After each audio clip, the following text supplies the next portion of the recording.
The 0-2 pitch, swing and a miss, struck him out.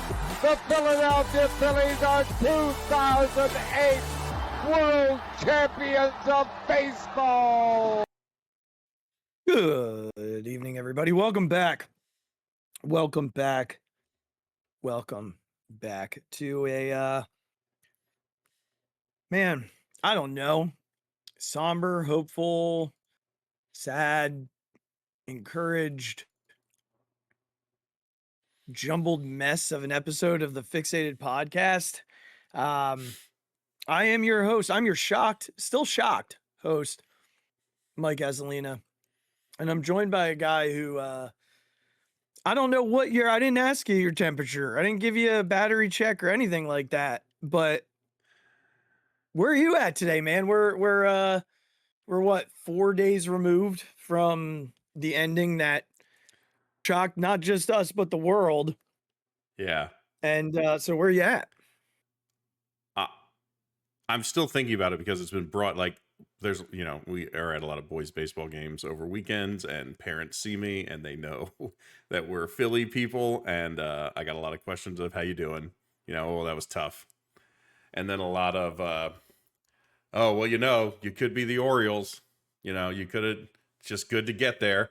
And I just have to smile and talk nicely because I need my kids to be good people and and be liked on the team. So I don't go too deep in baseball conversations with parents because it wouldn't be a good thing for my social status. But I've been thinking about it a lot, and then I've finally started to listen to some, like, the podcasts that have started to trickle out. I kind of held them, a few came out pretty quickly, so I held on to them. I wasn't ready in the first few days to listen or consume much other than, reading articles was about all I got to. So I am a bag of mixed emotions is the best way I can put it. So I hit the nail on the head then when I opened with sad yet Yes. encouraged. Yes. And yeah. Yes. We're so just for context, this episode is strictly Phillies. We will release one early in the week that is strictly Eagles, but this one is simply a reaction to Game 4, where we stand today with this team versus where we stood, I guess, last year at this time, because we were dealing with the same thing, just in a little bit of a different lens. And I'm a spoiler alert, I'm in a much better headspace today than I was this time last year. And we'll talk about why here in just a bit. But let's work ourselves through Game 4. Okay, let's do that, and then we'll land on where we are. Regz and I definitely needed time before we jumped on here and responded. And we'll get to that in a moment. But Game 4 didn't have much to write home about. Chris Sanchez was remarkable yet again. Tyler Glasnow was really good too. I thought the Phillies had some moments there where it was just the ball wasn't finding the grass, right? It was the second time through the orders, either the third, fourth, fifth inning, somewhere in there, where Harper led off and hit a ball to, like, the warning track in left center field that he hit like 102 miles an hour, and then Bohm walked. And then Marsh hit a ball up the middle that was hit 97, 98 miles an hour. And Edman dove and stopped it and got Bohm at second. And then JT hit an absolute piss missile down the left field line. And it was Hernandez, Yeah. I think. Yeah. Dove and stopped it and threw JT out.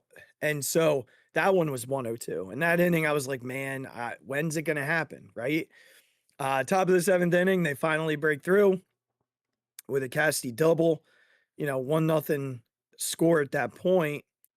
And we had talked before that inning because Sanchez had been so good. And we were like, are they going to go to the pen? It's the bottom of the order. What do you do? And I agreed with the decision to run him back out. I thought it was the right call. I thought it was something that they needed to do. And if you could get him through that, then you go Duran for 2 and you're heading back to Philly, right? Like that was the plan. And he gets a quick first out. And then he gets ahead of the only guy who could hit him at all in this series, Alex Call, the former National. Alex Call reached base in all 5 plate appearances against Chris Sanchez in the 2 games that he pitched. Of course he did. But this one, he did not deserve to be on first base. God. I mean, you could not throw a better 2-2 fastball than Sanchi threw to Call, and doesn't get the call, and then walks him on a 3-2 changeup. Eventually, Alex Call comes around to score when Duran walked him in on the Mookie Betts plate appearance. Before we jump to that scenario, because there is some conversation to be had there. I need to say at this point, this juncture in the episode, I cannot wait for ABS next year. I cannot wait. That's exactly what it's there for, Regz. Yeah.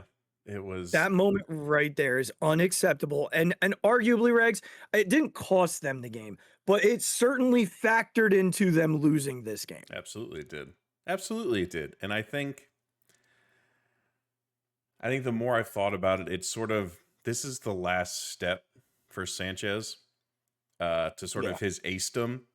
He lets these things snowball sort of too often. These, the 2-out walk to Freeman, which goes single, and then single double. That leads to another, right? Single, maybe? Was it, did he just give up the 1 hit after? And then they took him out? I'd have to go back and look. I believe I'm almost positive it's a hit after too. Yeah, because it was 2nd and 3rd, I think. Yeah, I'll look it up. Keep going. So this is sort of what still separates Sanchez from your Wheelers, your Crochets. Name your top of the order ace here.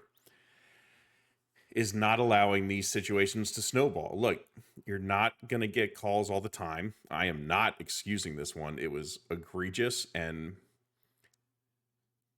just downright, like, I don't even know what the right word is in the English language to describe missing that call and the stones it takes to execute that pitch against the guy that has hit you all series. And to absolutely do your job as the pitcher and just get stoned for not even a pitch that's like close. It's not even like, it's like, oh, you're like, ooh, like that one would have been nice. It's like, nope, that's a stone cold strike every day of the week. And again, the playoffs is where everything is amplified. So look, we love Christopher Sanchez. He's been fantastic. I'm sure he will continue to be good. But it's just one of those things where you see the difference in like a guy like Zach Wheeler, as opposed to a guy who's still working there, right? Who has obviously made huge leaps in his career and is a phenomenal pitcher. But in 2 playoff games, he allowed that moment to snowball on him. And in both instances, it allowed the Dodgers to either take the lead or tie the game or get close enough that it became a ball game. So it was, I don't know. I still can't believe it happened. I'm so glad he apologized to Christopher Sanchez. That was nice of him. Oh, yeah, I know you're being sarcastic, but I wanted to punch. I just wanted to punch a hole through the wall when I saw that. I know. It was just. We'll continue talking about it, but it was just not the first of this game, but one of many little moments that caused the Phillies to lose, this series. Yeah, that was something. So it was a single then to Hernandez, and then Duran got Pages hit a ground ball to Bryce, and instead of going to second and getting the lead runner, Bryce went to first. And took the sure out, which I don't know that I felt good about that. I think he could have gotten the runner at second. They wouldn't have turned 2. But they might, I don't know. I shouldn't say that. You can't assume that. They never should have replay. Yeah. Either way. I guess I think for the most part, he made the pitch, and you know, you got to be careful after that. And Kike is a guy that has gotten you in the past. I wish he could have gotten him, but it's just Kike Hernandez only does this during the postseason, so whatever. So they go and get Joan Duran. He gets the ground ball to get the second out. So now you got second and third for Shohei Ohtani. Now, Ohtani was terrible in this series. Plain and simple. He was absolutely horrific. And yet I still had no problem with putting him on first base. Completely None. fine. Regz, I had a lot of people text me and have issue with that. But this is like a baseball tale as old as time situation. You have a base open, the best player on the planet coming up, who is perpetually due in this series. But it's not even just that. It's the idea of, hey, we put him on base to face a righty. We put him on base because Joan Duran doesn't walk people. Yeah. And we put him on base because it sets up an easy play anywhere on the infield. Right. Anywhere. Because, like, here's the thing, a single in that spot, nothing matters with Shohei there. But if Shohei pops one, it's a freaking 3-1 game and all the air comes out of your tires. You're like this is weird to say, but you'd almost be more upset if you let Shohei bat and it's a 3-run homer than if Mookie gets you for 2 runs with like a single or even a double or a walk. Right. Or or that. God, they just never swung at bad pitches. That whole team. No, and here's the funny thing. Like, the 3-2 pitch that he threw Betts was not a bad 3-2 pitch. Like at the top of the zone, it is obviously he wanted it to be a strike at the top of the zone. So, he missed. But, like, do you know how many guys do chase that 3-2? Look at our entire team. You don't need to look that far, man. Just rewind to all the innings we at bat. Rewind to Marsh's entire career. Yeah, it's a pitch he always swings at. Rewind to Bryce's entire season this year. He does come back and get Teoscar on that breaking ball. I mean, Teoscar didn't even stand a chance against him. And then the Phillies went 1-2-3 in the 8th. Followed by the Dodgers going 1-2-3 in their half of the 8th. Phillies 1-2-3 in the 9th. They bring in Strom. He puts down the Dodgers bottom 1-2-3. And then the Phillies again go 1-2-3. They bring in Jesus. What stones Jesus Luzardo has, by the way. Unreal. And then the Phillies in the 11th get their one shot. Harp works a 1-out walk. And Bohm hits an absolute seed to left center field. I mean, Regz, 106 miles an hour off the bat. It went 385 feet. He just missed that. And Bryce was already a step around second base. Yeah. If that ball hits the fence, Bryce is scoring. And who knows? Because, then you got Boomer on second. And I was convinced that Harrison Bader was getting a big hit there. I was convinced of it. It was he had laid off some good pitches. That last one hurt. Again, look at Mookie Betts and look at what our guys did. Like, it's just there's the difference. And, you got JT on deck, too, who's been really good in this series. And the option was they either keep Vesia in to face him, and he, I like that matchup, or they go get Blake Trinan, who's been terrible, who has not been very good. Going to the 11th, Luzardo gets Freeman on a dot on the outside corner. Tommy Edman singles. Will Smith lines out right to Kep. And then Muncy singles. And look, again, I this is a little nitpicky. I probably prefer Luzardo staying in. This is not, to me, a situation where I'm bothered by Luzardo being in the game. I think Luzardo's a starter. He's used to traffic on the bases. It's not like, you know, I like the matchup of him on Kike. I don't know, man. I wasn't mad it was Kerkering. I thought Kerkering been pitching well enough. I trusted Kerkering to make the pitch, but I was also like, I prefer this to be Luzardo. And we know what happened. You know, Kerkering walks Kike, and I do think it was almost a pitch around, to be honest with you. I think they preferred I agree. facing Pages. He hadn't been good. Yep. And Kerkering made the pitch, man. He made the pitch. He made the pitch. Again. And he made it again. It's the exact same play. It's the exact same freaking play. And what will go down in history as one of honestly, Regz, I thought the bunt was going to be the play that was etched into my memory forever. Unfortunately, Orion picks up the ball and just panics. Just straight up panics. And look, there are so many things that have gone through my head since then. Like, you know, JT does the right thing. He's pointing. Someone said today, like, you know, he could have run toward the mound, which you see sometimes in big spots, like catchers running toward the mound to let them know. But like, I just think everybody assumed that Orion knew to pick up the ball and that he had plenty of time.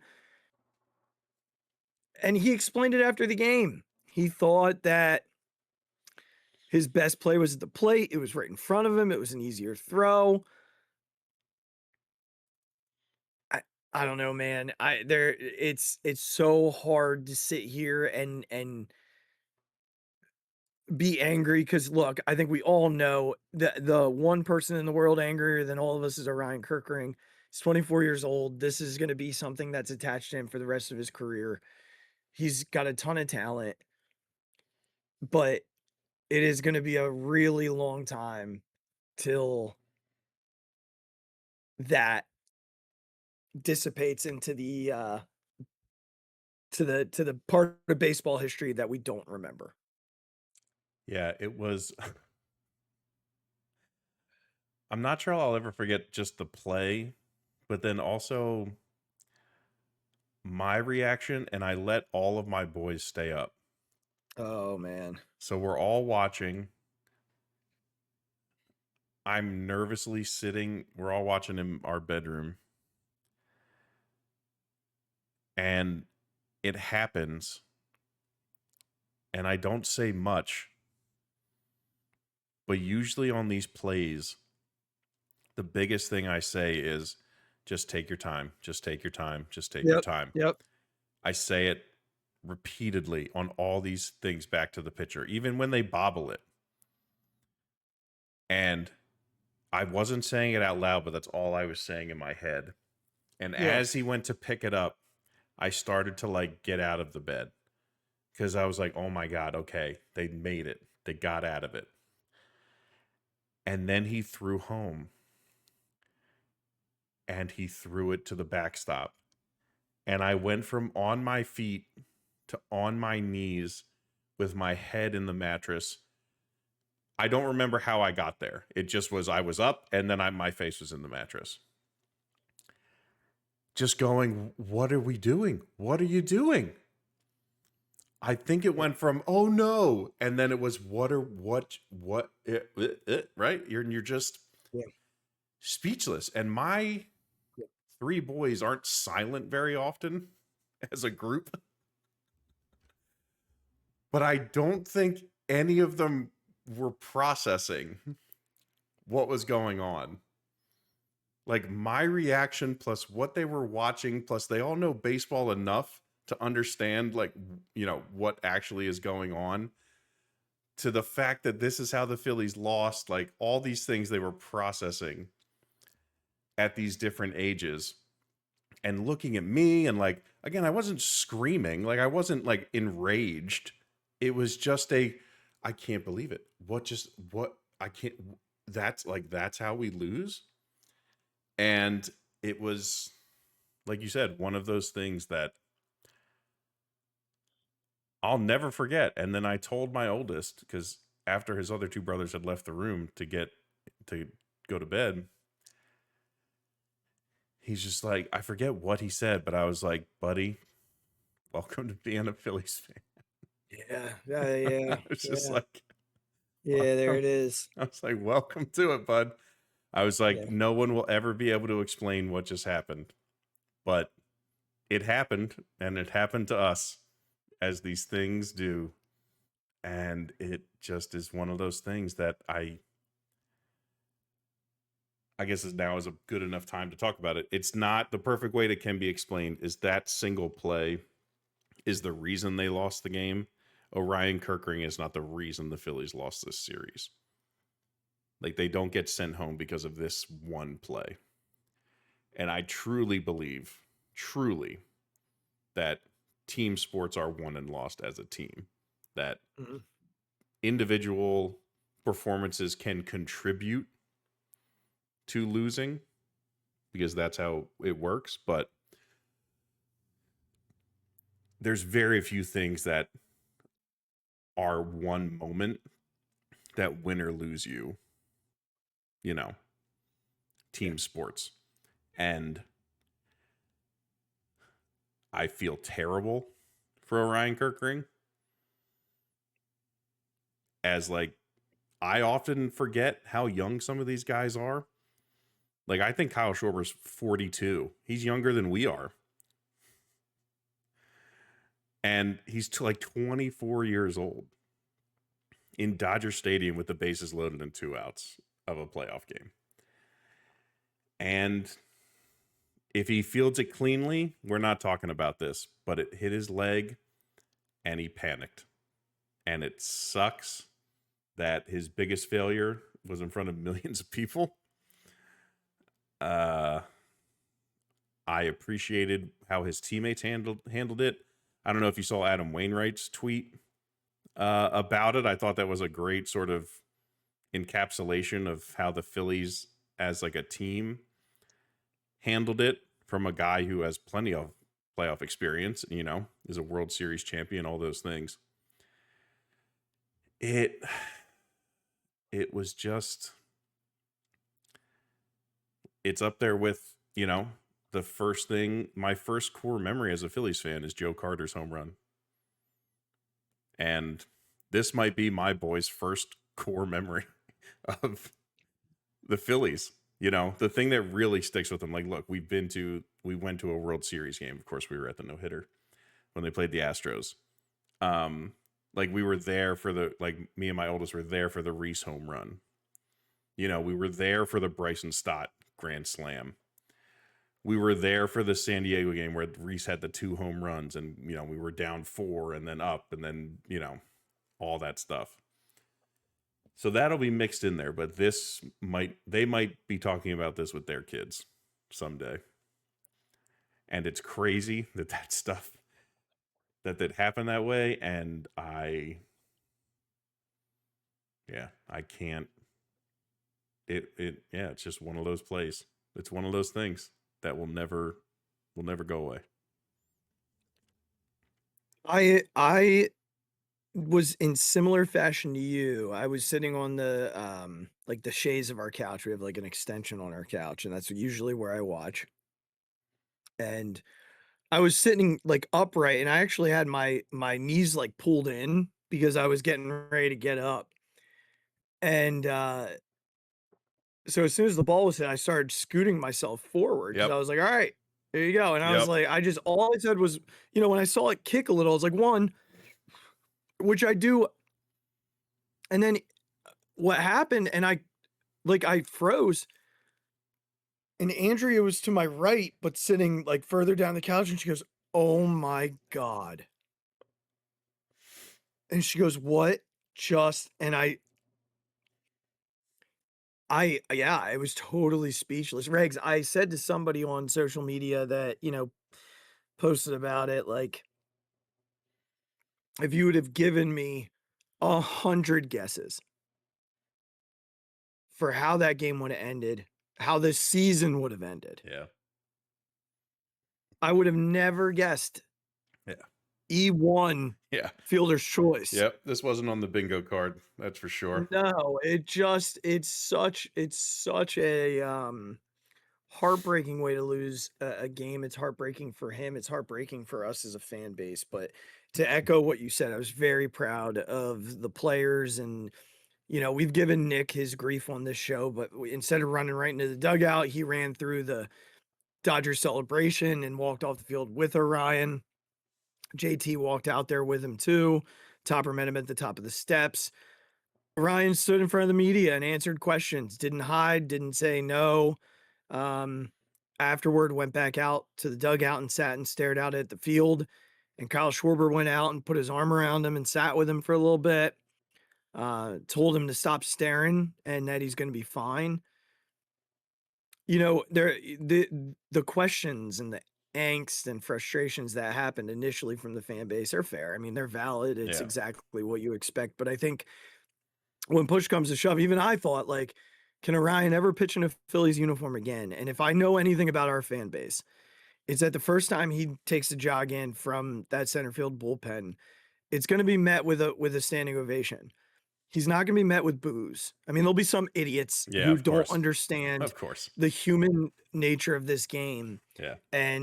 But they're going to give him the Trey treatment when the time comes, the Alec treatment, because he was stand up after it was over. Right. He didn't hide. He didn't blame anybody.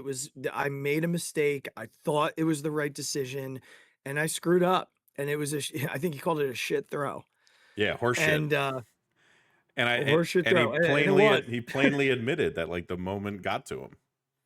Yeah. Like, he didn't hide behind the pressure of the moment. You know what I mean? He didn't hide behind some other excuse. Yeah. And like you said, nobody respects that more than the Philadelphia fan base. Right.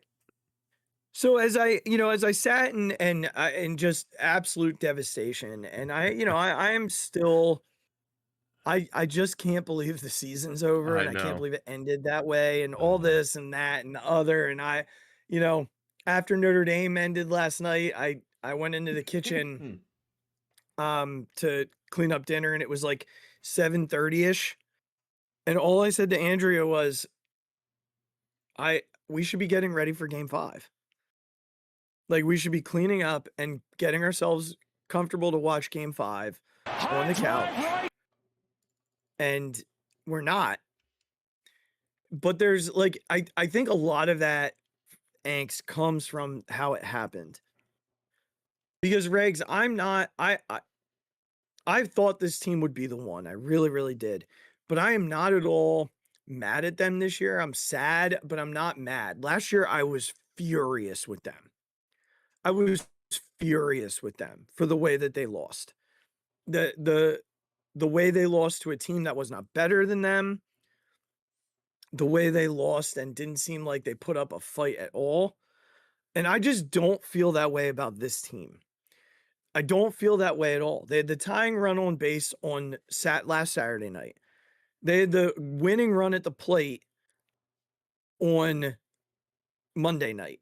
They came back and with a fury on Wednesday night and won the game by the largest margin of any game in this series.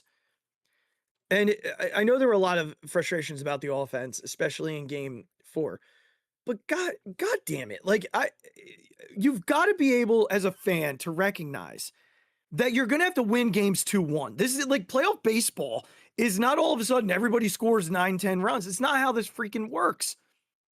You have to win 1-run games. You have to win 2-1. You have to, like, the Dodgers are a good freaking baseball team. And I think that's why I am where I am today. Like, they didn't just go out and lose to a Mets team that was just hot and not good. They ran into a buzzsaw that is really freaking talented. This Dodger team, Regz, it would shock me if they don't repeat. Their rotation is ridiculous. Having Roki Sasaki in your bullpen is ridiculous. That dude is an absolute freak show. What he did in Game 4 to this Phillies offense, he was untouchable. No one's hitting that. I truly do not care who you are. I don't care. I don't care what WIP caller is angry at them for not hitting him. No one was hitting him. The stuff was that good. I'm not excusing the lack of offense, especially from 1, 2, 3. My point is that this team did not roll over at any point. This series, to me, is the World Series. The Dodgers could very well prove me wrong. But to me, when I looked around, when I'm looking at the Mariners and I'm looking at the Blue Jays, and I'm looking at the Brewers, the Phillies are better than all three of those teams. But they weren't better than the Dodgers for these 4 games. And it sucks. And it's hard to fathom how that's possible after 96 wins, 97 wins, right? It's hard to sit back and be like, how can you even be remotely encouraged? Because I am. They didn't get blown away. I said this on our recording the other night. At no point did I feel like they were outclassed. They weren't. The Dodgers had many situations where they went 1 for 17 in stretches or didn't have a hit in 4 or 5 innings. The Phillies were not outclassed. It was a really good series between 2 really good baseball teams, and 4 plays went one way and not the other way, and that was the difference. It's unfortunate that they were all within like the realm of control, but I'm not discouraged leaving this season. Am I sad? 100%, because this team is going to look different next year.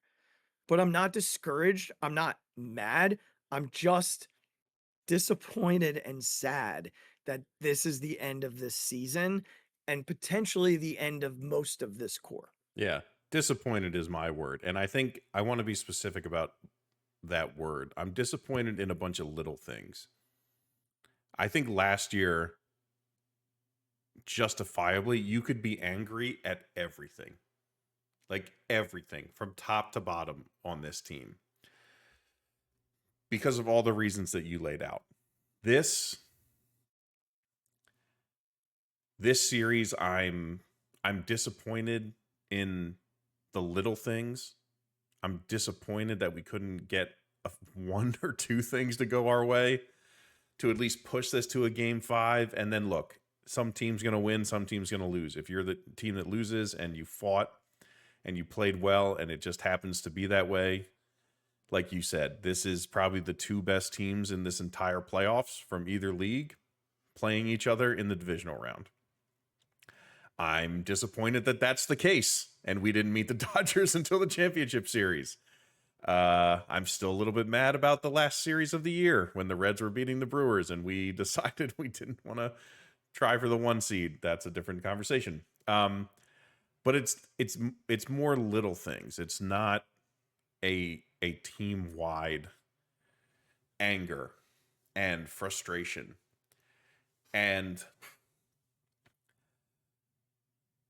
the more I thought about it in the past few days, it was, I could start to see the light of, look at what our pitching did to this team, to this Dodgers team with this much talent and this much experience. They hit 199. You held the best hitter on the planet to what, 1 for 18, 19, something like that? Like you said, there were stretches where our pitchers retired 17 in a row. The Dodgers scored less runs than the Phillies. Like the Dodgers didn't have 1 blowout game where they scored 8 or 9 runs. The most they scored was 5, right? In game 1. All those things make it hard. All those things make it hard.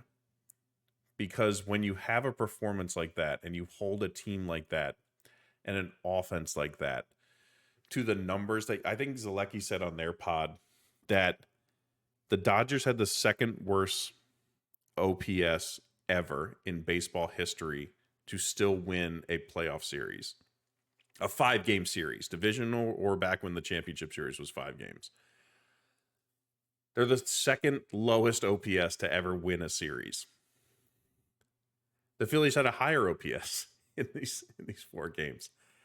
It's just a combination of a lot of little things instead of a sort of seething anger that we just lost to this dumbass grimace OMG Mets team. And I don't know if that makes it better or worse. I don't know yet. Maybe that'll, crystallize in the next few days. I know 2 things. Number 1, our pitchers generally pitch their asses off. If you hold an offense like that to hitting 199 in the second lowest OPS ever in history, like, you deserve some credit without your best pitcher. Let's be honest, without your best pitcher.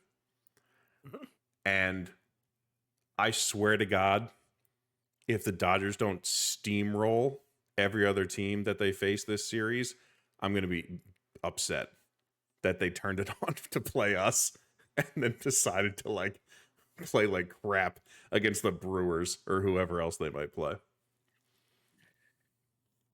But they didn't really turn it on. I just meant I've been more so from a pitching standpoint. Excuse me. I should have specified. The Dodgers pitched really well also for the most part. Well, I'm glad you said that, because that was going to be my that's my point to a lot of people. Like, I know we all just want to make the case that it's easy to say, well, these guys just didn't hit. But I also, we can't say one thing for us, that our pitching was so good that it shut their hitters down, and not say the same thing about the Dodgers pitching. Because they were really good. They were really good. Now, the Phillies did have guys who hit in this series. Like, JT was awesome. Bomer was awesome. Those 2 were really, really good. Nick had 2 big hits, and that was it. But when you look at so we had 2.5 guys that hit in this series, because Marsh didn't hit worth shit. God, he was bad. We already know the story of 1, 2, 3. They had 1 game. That was it. They had 1. Yeah, Kepler was fine. Game. Kepler was fine. He was fine. His approach was really good. Yeah. His approach was really good. He didn't always come out with a hit, but you can't expect him to always come out with a hit. Stott was fine. Yeah. Yeah. But these guys, when you're facing Shohei Ohtani and I mean, Yamamoto, they got to, and Glass now, they have 4 dudes who are potentially aces on every team in baseball. Like, that's wild.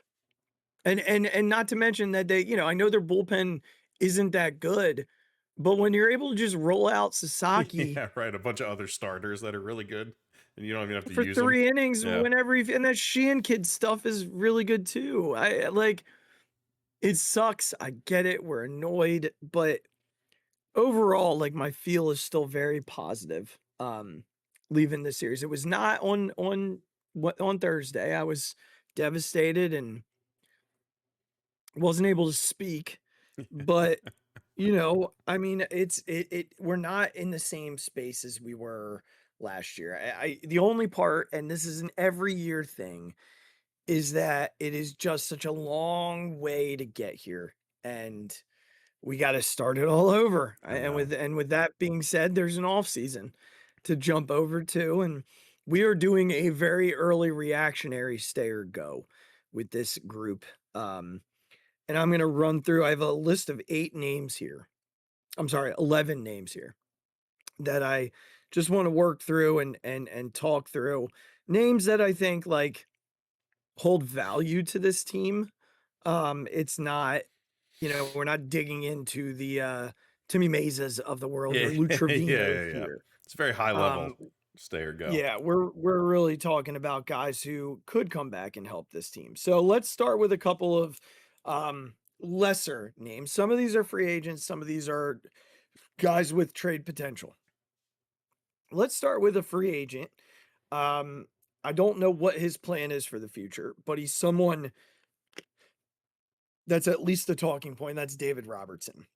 My guess is he's a go. Yes. He ain't going to be around, and for a lot of reasons. I don't even know if he's going to come back, period. just because of his age, but I'm assuming you're on board with me that he's a go. Yes. Okay. Let's go ahead then and go to someone in a similar vein who came in later on in the year. Walker Buehler. Go. I don't know. Again, I think it's just one of those things. Yeah, I'm gonna go stay.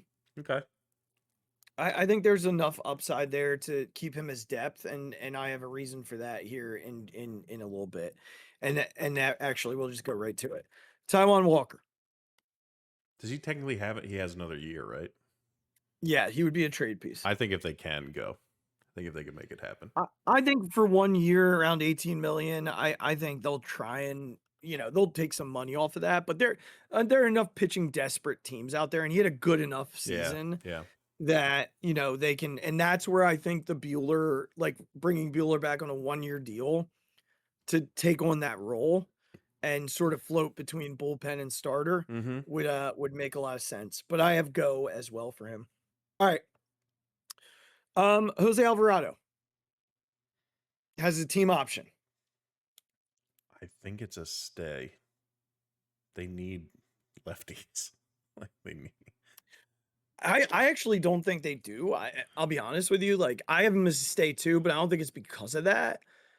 They like Strom's a lefty, Banks is a lefty. I think most teams come at you with two lefties. I think for me it's the high octane component and just having another like high octane arm in the back of that pen. And I'm hoping that because of what he did this year, that he's willing to work with them on sort of navigating his contract, because I think it's an option for like almost $8 million. Yeah. And if they can work that down a little, that would be nice. But I'm more in the realm of they've got to get a right-handed arm that can set up late in games. I agree, yes. Alongside of Duran, because Kerkering is not taking that step. Okay. Max Kepler. Go. Yeah, I agree. He came on a little bit towards the end and had some big moments for them along the way, but I mean, I just think shockingly, he like said he'd love to stay. I don't know if you read Destiny's article. I saw the quote. I didn't read the article. Yeah, but like shocking considering how he felt halfway through the season about us, and this team. So I just don't think. I think the outfield is sort of a not total clean out, but I think they're gonna figure out their resources, and I think it's damn near close to an entire. It's close. I was trying to be, maybe not as, I don't know, napalmy with the outfield, but we'll get there. Yeah. All right. So the next three guys are all trade possibilities. So let's start with Brandon Marsh. And let me talk through this first and why I put him on here. Because I do believe that they need to really look closely at reconfiguring the outfield. Marsh has been fine for them. I think with the possibility of bringing Justin Crawford up, there's a high-priced free agent out there who's a left-handed bat. They're already pretty lefty-heavy. If they want to bring Kyle Schwarber back in tow with all of this, I think it makes sense to deal him. He's still got control. Maybe you can match up with a team who has a little bit of depth at the bullpen spot where you can just make player for player type of deal here. I love Marsh. I love his energy. All of that being said, that's my reasoning behind it, but I do think he's a stay. I think I'd prefer if they could do that. It'd be very different if him or Crawford were right-handed and they wouldn't have to they could platoon Justin for a little bit to sort of ease him into it. But because of the, like you said, the left-handedness, I think I'd rather just give it to him. Like, I'd rather Justin be out there and be out there getting the reps if I had to choose. Yeah. Again, who knows if it'll happen, but that would be my only reason to say go. It's more based on that than like some desperate need to get rid of him. Yeah. Yeah, I think there's still a way to do that. Like, because I think Crawford's probably playing left field anyway. But I'm with you. I think, I understand that. I still have him as a stay, but I'll get behind you. I put go for you there. All right. This is just because it comes up every year. Alec Bohm. I'm gonna say stay. Yeah, I think at this point, I don't see the replacement. Yeah, without seeing anything, that's obvious to us. Yeah. Yeah, I don't see the replacement. I think, they need as many right-handed bats as they can have in this lineup. At least until Aiden Miller's here. So stay. All right. Nick Castellanos. Go. Yeah. I don't see a way that he I don't see a way that he sticks around. Mm-hmm. Like it is unless one of my last couple here ends up gone. And we'll get to that, but I just don't see a way. I think it's so broken with Nick here, and Yeah. same as Taiwan. I think they'll find a way to come off of at least 20 of their 38 million combined to have some extra financial room. Okay. Let's do the 4 big free agents here. We'll start with the one who is not, talked about as much, but I think is still very important. Harrison Bader. I'd love for him to stay. Me too. I think it solidifies your center fielder. I think it gives you a right-handed bat. I think you would still need to go out and find somebody to protect Bryce because this team still does not have that. Yeah. But I am not going to be mad if Harrison Bader is hitting in the 6, 7, or who knows, 5 to 8 range of your lineup, given whatever night it is. Yeah. Yeah. And the defense is like, the defense is great. Yeah. I don't know how old is he? 31 or 32, I think. Okay. I think the one concern that people have is, this is a guy who has been pretty mediocre for most of his career, and he just had a really good year in like a contract year. Can he do it again? I do think he's changed enough of his approach that makes me believe in him. It was a very different version of Harrison Bader from an offensive standpoint. Seems to be a lot more aggressive, swinging a lot differently than he used to. Yeah. So I know I'm good with it. I know he's more expensive, obviously, than Johan Rojas. But if you're just telling me that I'm getting a arguably better offensive player, he's not the moon, right? He's not like this stud, and will bear out in his career numbers. Yeah. But if you're giving me a guy who's clearly better than Johan Rojas offensively, plays as good defense, obviously is older, so maybe something declines a little bit, but didn't show any sort of decline in defense. And if I'm saying that Marsh is kind of that a go guy, I think his energy is something this team desperately needs. So I'd love if they could figure it out.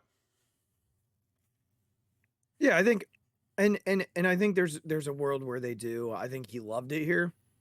So it'll just be whether or not they can find the resources to do it. All right, this one's gonna hurt. Yeah. Ranger. I think unfortunately it's a go. It's a huge bummer. You don't sign like Scott Boras to take a team friendly discount. Which I will go on the record for saying, I think Ranger would. If he's just a person, right? If you're just talking to Ranger as a guy. Yeah. And not, again, I say this with no animosity or ill will. I completely understand a guy wanting to get paid as much as possible. Because it could all change in a day, right? Mhm. So I totally get it. I'm not begrudging Ranger. I'm not mad at Ranger. I'm not any of those things.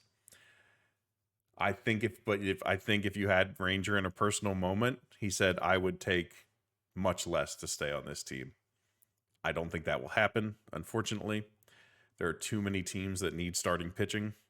And it's going to be a huge bummer to see him wear a different uniform, but I just don't see it.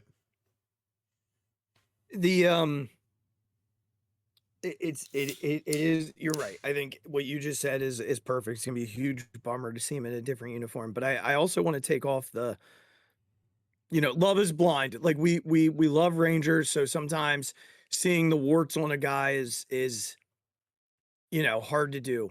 But he's 30 years old and already has back issues. And they flare up every single year. So while, I love Ranger just as much as everybody else, and playoff Ranger is a different beast and all of those things. I mean, he's going to get upwards of 25 million. And we know that you get great Ranger for like 3 months, and then the other 3 months, you don't know what Ranger you're getting. And I just worry so much about his back as he gets older that investing 125 to 180 million dollars in him terrifies me. Yeah. It terrifies. We already have so many contracts on this team that are scary, that adding that sort of an arm at length is now. Look, if they sign him, I'm going to talk myself into it because I love him, and again, love is blind. But I have him as a go. All right, that takes us to our final two players.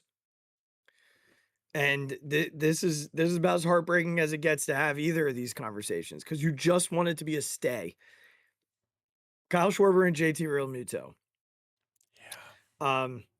So hard, right? I mean, you are talking your two captains. Like there's no argument. Okay, These two are just such important guys to this roster. So maybe we take this approach then.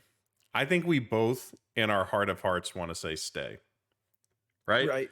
The team has made it clear they would love to keep both. I think they've been much more public about Kyle because of Kyle's season and the 56 home runs and all that stuff. They kind of had to, it became much more of a national story, Kyle, than JT. So the team sort of had to be more public about that and re-signing him. I think from what you saw in Gelb's article just like yesterday, about what the team thinks of JT, the pitchers, the pitching coaches, everybody, right? I think you can fairly say, with no knowledge of how they actually think, that almost everyone would want to keep JT around because there isn't a clear succession plan, and he clearly still has a ton of respect and can still play defense. He's still a really good defensive catcher. His framing numbers are shit, but with ABS, that kind of doesn't matter as much anymore. So, his offensive number is declining, blah, blah, blah, blah, blah. All the things. I think in our heart of hearts, we want them both to stay. So maybe we take the approach of what if we're ranking what the Phillies think, the Phillies organization, if we rank who is more likely, instead of just saying, because I think, like I said, I think we would both say stay because we want that to happen. Stay down for both of us. Like there's so let's take the approach of, if we're really honest with ourselves and try and really get into it, who is more likely to stay? Who is more likely to stay is, in my head, Kyle. Okay. And my reason for that is, I think both from a leadership lens have a lot to bring. Yes. But this Phillies team lacks so much power.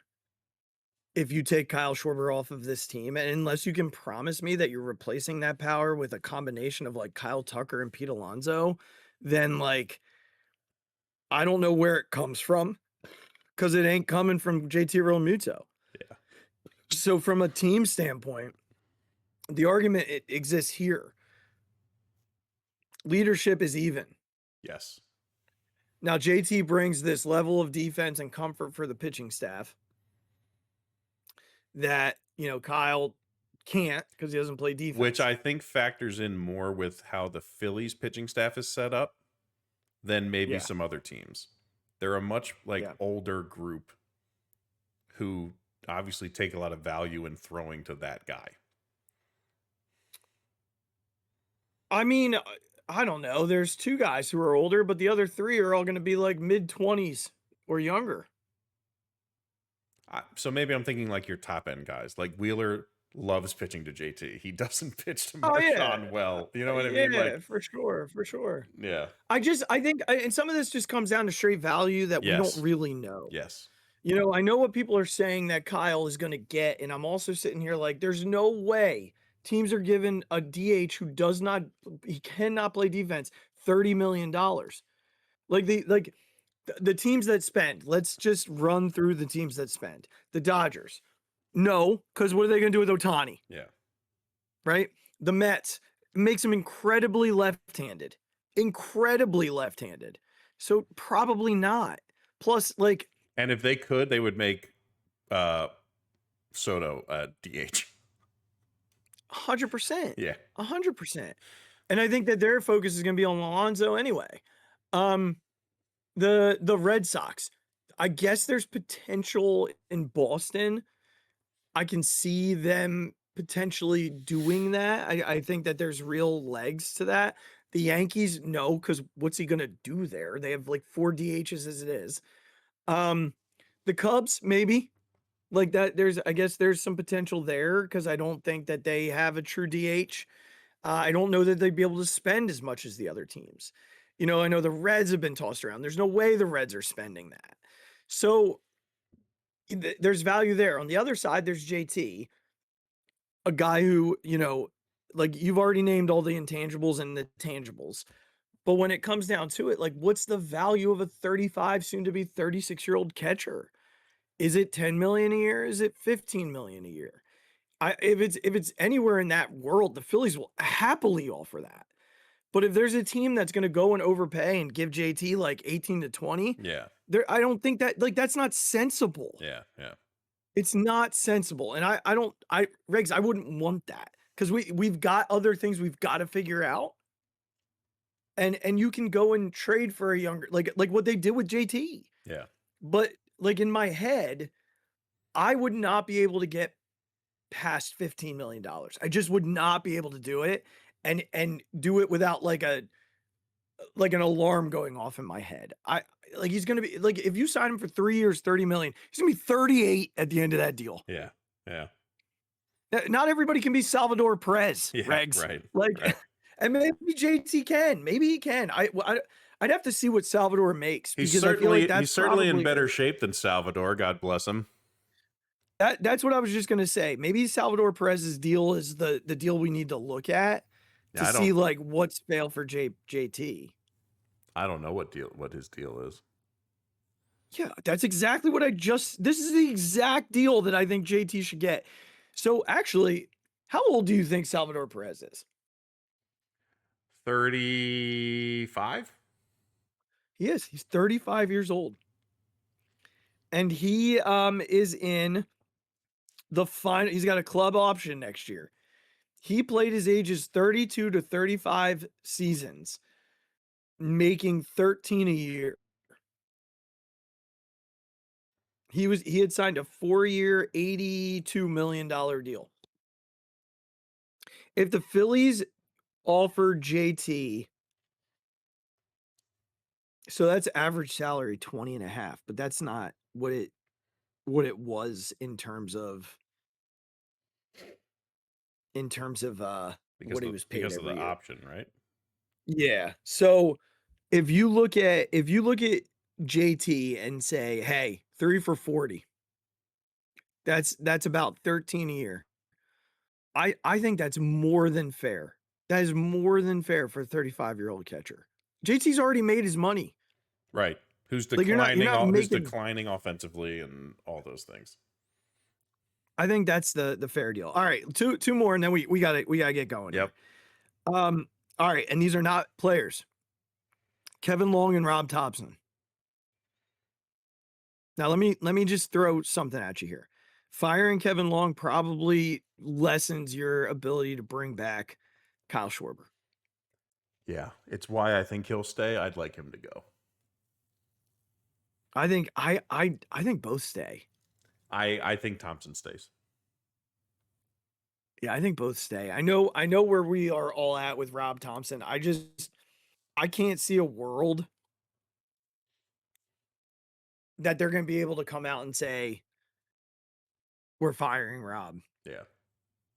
I'd be shocked. I haven't seen when they're speaking to the media. I don't know. When like Dave is. Usually it happens tomorrow. Like usually see them the week after, but I've not seen anything announced. Yeah, me neither. So we'll have to keep an eye on it. Well, man, you know, if you listen to this show, that we will not be done talking about the Phillies. As soon as this World Series ends, we will come back with off-season predictions and the whole nine. We will be right in the ear coming back with, you know, who they can go get, how they can fit this all under payroll. I will say this before we go. I do believe this is going to be the most fascinating offseason this organization has had in a long, long time. Yeah. Because I think that there's a world where they can keep this somewhat. There was a question the other day, like, is the window closed? And I don't think it is. I think it's how do we transition from this group into the continuation of winning, but adding some of these younger players into the core. Mm-hmm. That's how good organizations do it. It never goes away because you add these younger guys. So I think that there's we're going to see a lot of money spent. I think we're going to be surprised by some names that end up disappearing. But I think it's going to be the most fascinating offseason. We might be doing a lot of emergency podcasts. We might be. Is what I'm saying. All right. Well, hey, we're going to be back probably tomorrow with an Eagles episode. So keep your eyes and ears out for that. In the meantime, follow us wherever you have social media. Just type in the Phixated Podcast. We'll show up somewhere. Click the YouTube subscribe button. Click wherever you get your podcasts. And don't fret. The DNA is there. The bones are there. There's always next year.